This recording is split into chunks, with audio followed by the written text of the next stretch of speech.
Bonjour à toutes et tous, CDER L'Actu, votre rubrique d'information pour les secteurs du commerce, de l'artisanat et des services, vous présente les actualités de ce mois de novembre. Premièrement, un point sur la création d'entreprises. Elle est en recul sur le mois de septembre avec une baisse de 1,2% après avoir connu une hausse de plus de 4% sur le mois d'août. Ce recul des créations s'explique par un ralentissement des créations sous le régime microfiscal.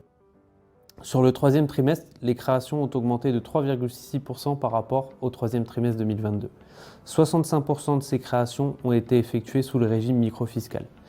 Le secteur le plus dynamique en termes de création sur cette période est celui du transport, avec notamment 3000 créations dans les autres activités de poste et de courrier qui comprennent la livraison à domicile. Sur un an, août 2022, septembre 2023, les créations d'entreprises sur 12 mois ont augmenté de 1,3% par rapport à août 2021, septembre 2022. Bruno Le Maire, ministre de l'économie, des finances, et Olivier Grégoire, ministre délégué chargé des PME, ont lancé le 16 novembre dernier les rencontres de la simplification. Il s'agit d'une concertation qui va mettre autour de la table les chefs d'entreprise, les partenaires, le gouvernement, afin de remettre à plat les normes qui régissent la vie de nos entreprises, les normes de sécurité, les relations des entreprises avec les administrations.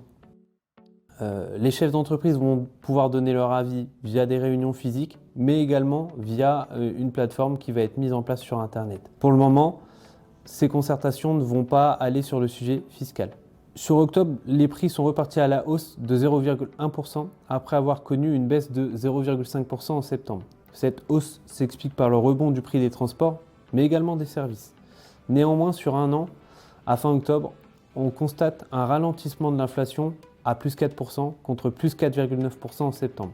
Ce ralentissement s'explique par la progression moins rapide des coûts de l'énergie, des produits manufacturés et de l'alimentation. Au 1er janvier 2024, Pôle emploi va devenir France Travail. L'objectif de cette réforme est d'améliorer l'accompagnement des demandeurs d'emploi, notamment en créant des réseaux pour l'emploi.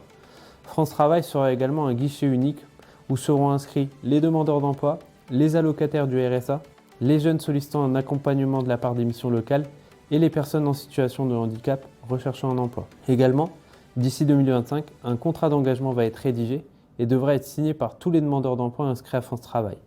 Ce document fixera les conditions d'emploi que le demandeur est tenu d'accepter en cas de proposition d'embauche. Récemment, Elisabeth Borne a fait des annonces en termes de logement, notamment doubler l'offre de logements locatifs abordables d'ici 2026, étendre l'éligibilité du prêt à taux zéro à 6 millions de Français supplémentaires, accélérer la rénovation énergétique en 2024 en injectant 5 milliards, produire 30 000 logements en 3 ans sur 20 territoires sélectionnés. Également, elle a annoncé la création de 35 000 nouveaux logements étudiants d'ici 2027. C'est la fin de votre CDER à l'actu. On se retrouve le mois prochain pour faire un nouveau point sur la conjoncture économique.